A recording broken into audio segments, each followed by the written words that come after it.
Bonjour Hubert Védrine. Bonjour. D'abord une scène, d'abord des images pour le moins choc. L'arrestation, on va les regarder, on va les voir. L'arrestation de 2 gendarmes français, ça s'est passé ce jeudi à Jérusalem. Là on est un petit peu dans le noir, mais on voit justement la police israélienne donc arrêter 2 hommes en civil. Ce sont des gendarmes français en poste au consulat de Jérusalem. C'est au moment de la visite, ou c'est en marge de la visite de votre successeur Jean-Noël Barrot. Quelle a été votre réaction? Alors d'abord j'aimerais bien qu'on rappelle que vous m'aviez invité avant. Je ne suis pas venu pour réagir. Non, bien sûr.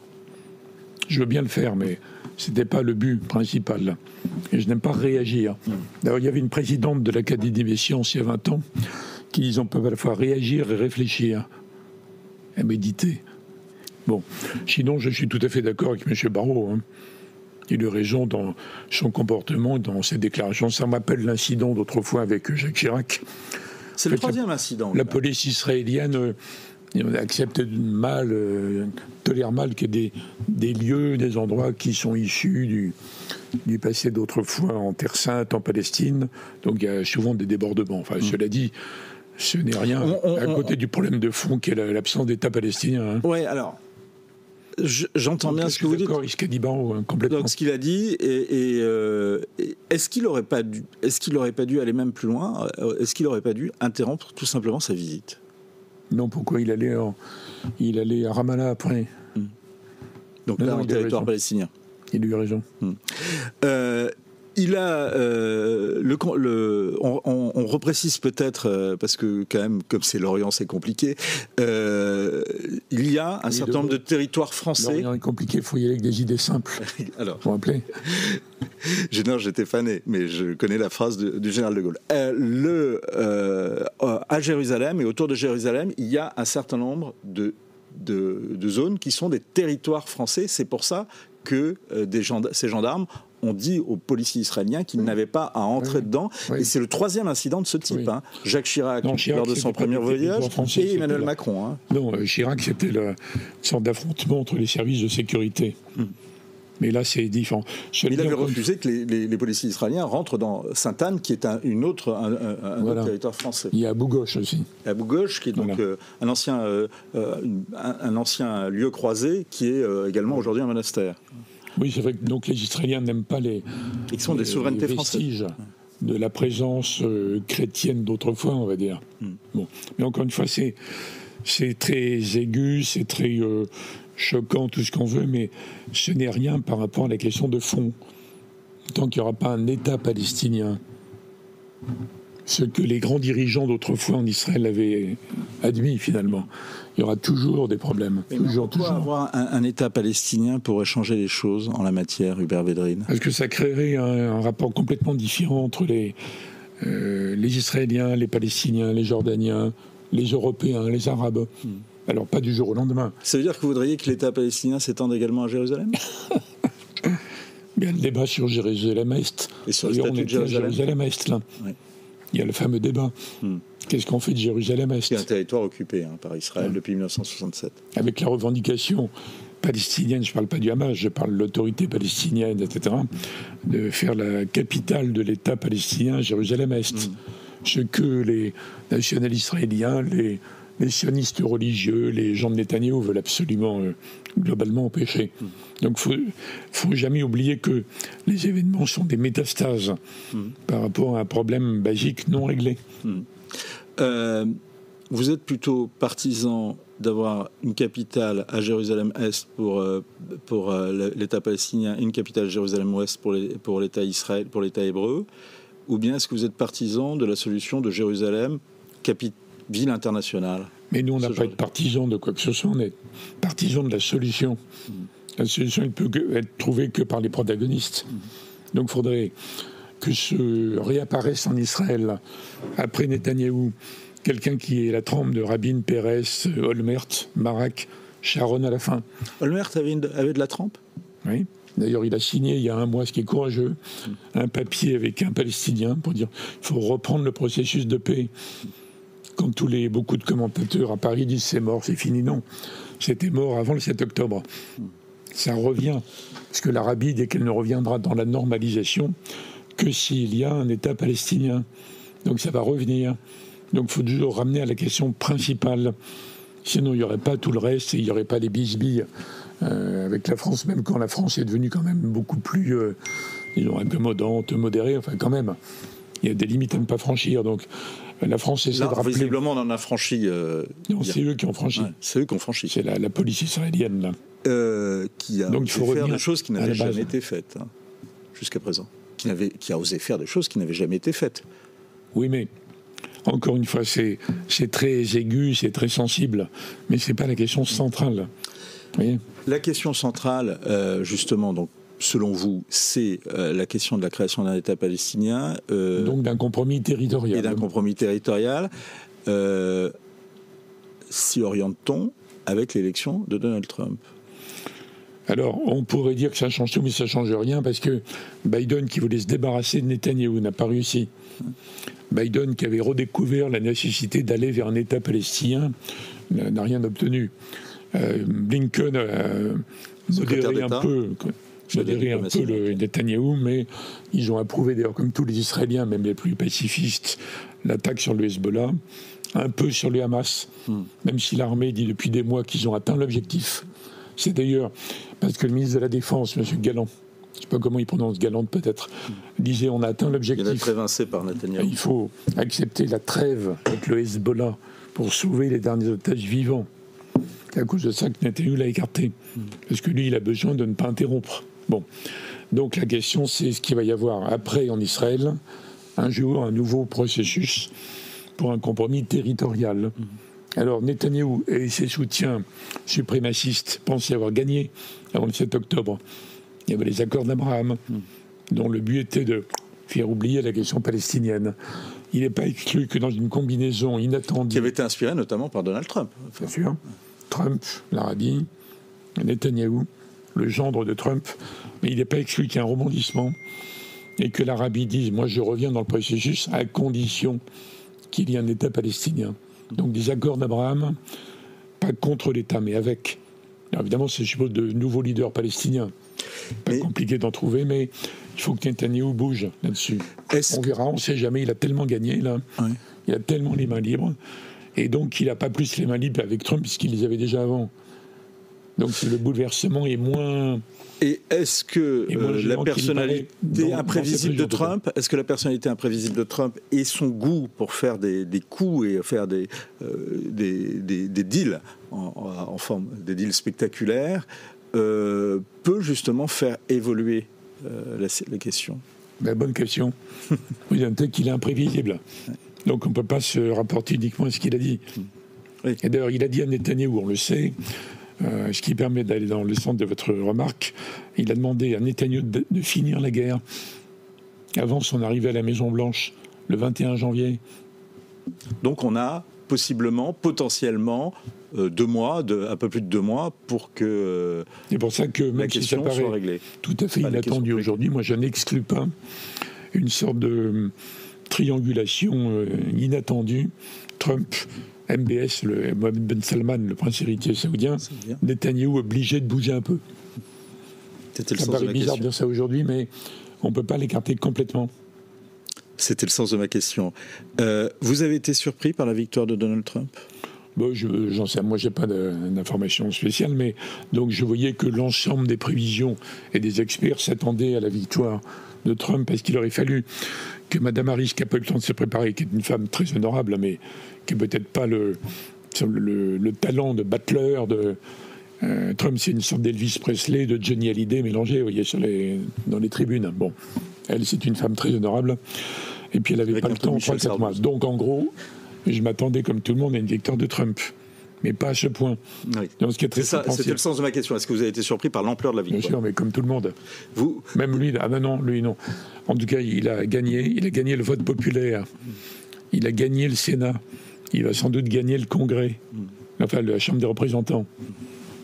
Donc c'est énorme. Et à mon avis, ça, c'est pas uniquement lié au fait qu'il est plus efficace que Mme Harris. C'est pas lié uniquement à l'inflation.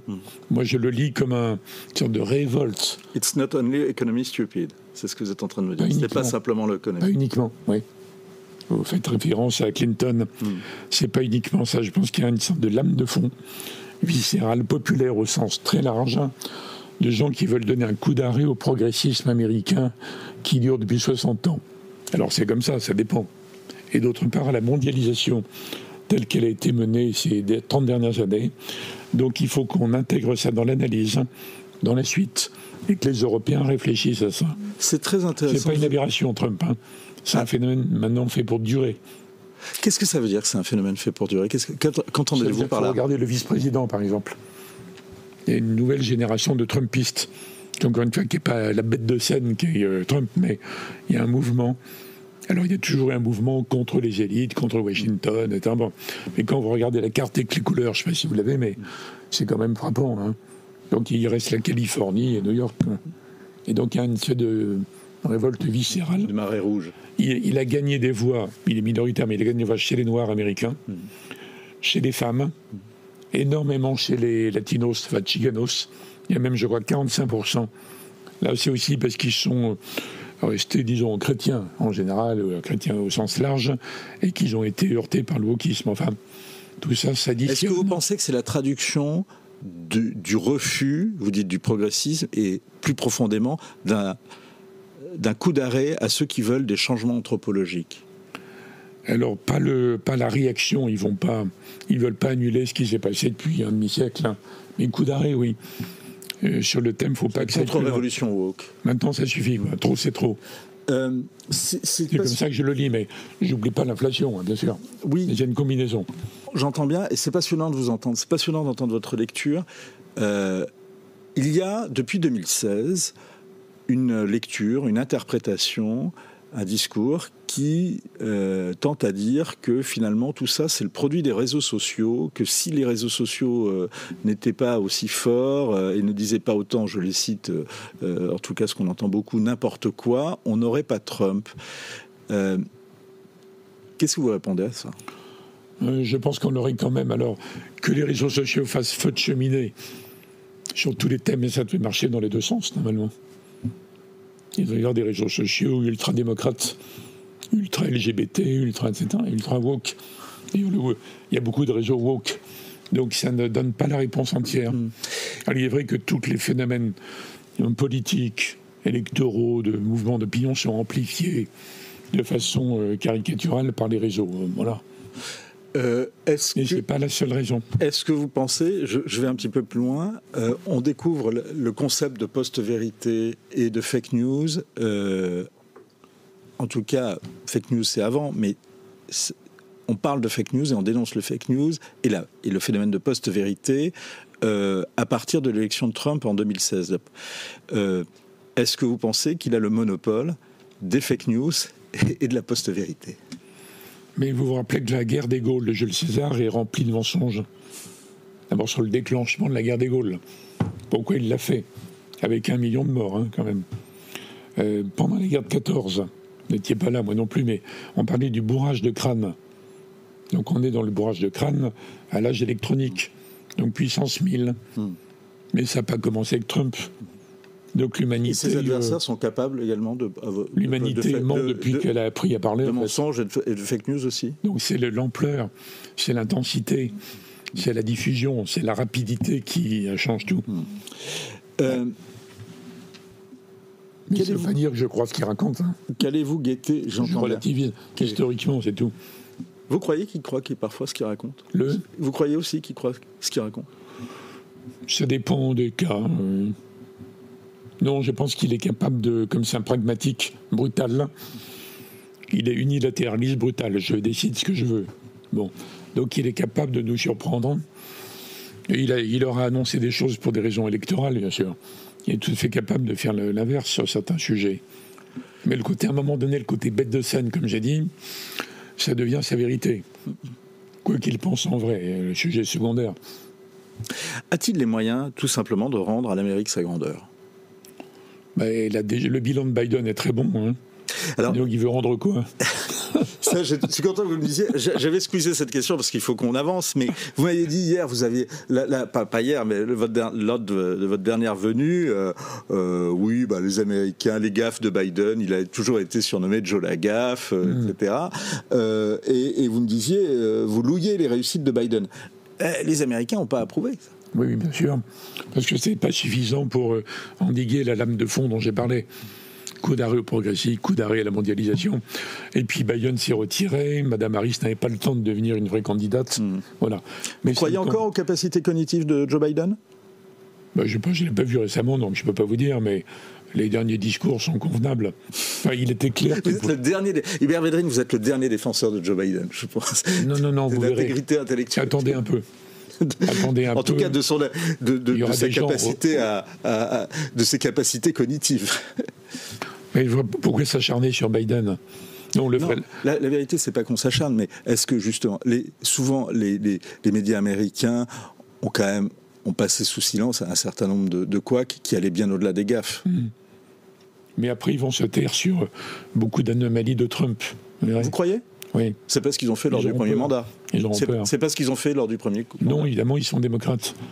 Ils sont démocrates à moitié woke.